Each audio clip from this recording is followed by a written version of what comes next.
my name's Mike Donis, and I'm the creator and lead actor in Pete Winning and the Pirates. Let's answer some of these questions, shall we?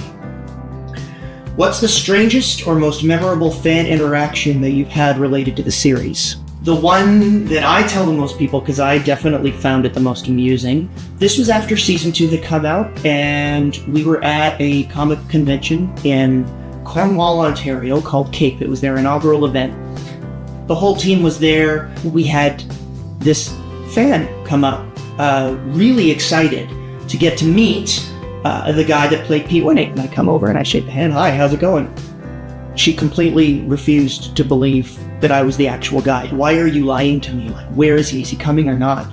And it was the most bizarre and hysterical thing that I could have imagined to happen. I didn't know at the time whether to take it like an insult or a compliment, but I guess it just is a testament to the power of really good fake tans and good lighting.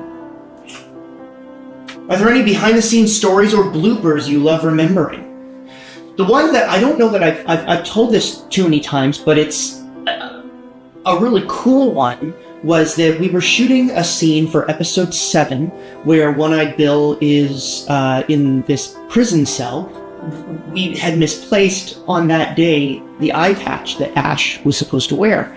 Of course, Ash Catherwood has 2 eyes, and we were in a lot of trouble. We were shooting really far from where we had stored all the costumes. We were trying to figure out what to do so that we didn't waste a day of filming, and Joseph Hines, our makeup artist, came to the rescue by figuring out what he would need and went to a corner store and bought all these different ingredients and made this concoction that allowed him to create a prosthetic to cover Ash's eye.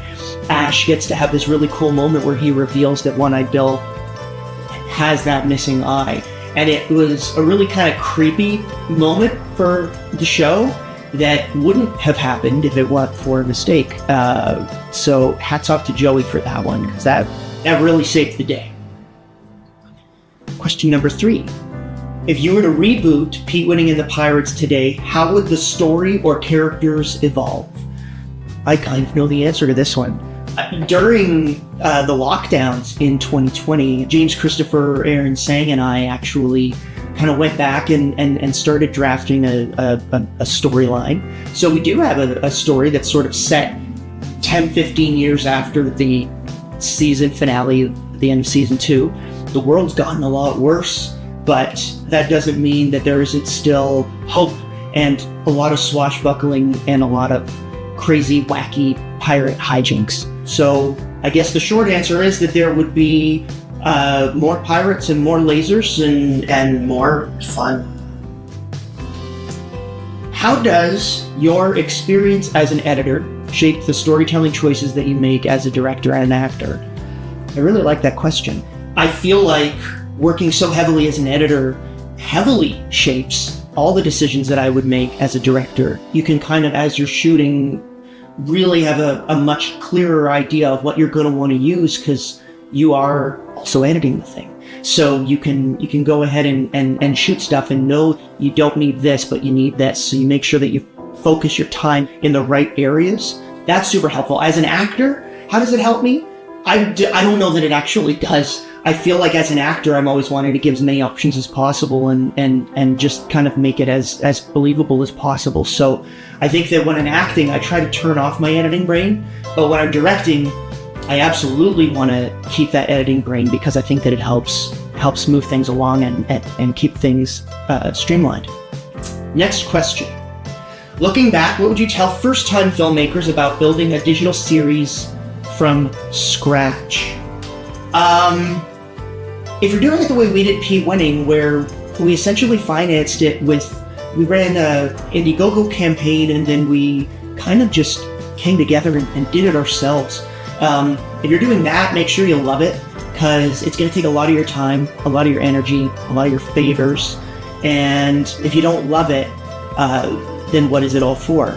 But if you do, it can be one of the most rewarding things that you've ever done. I still love Pete Winning and the Pirates to this day. It's one of the best experiences I've ever had making anything. Next question. If you were mentoring a team making their own short-form digital series, what advice would you emphasize? Oh, make sure you have good sound.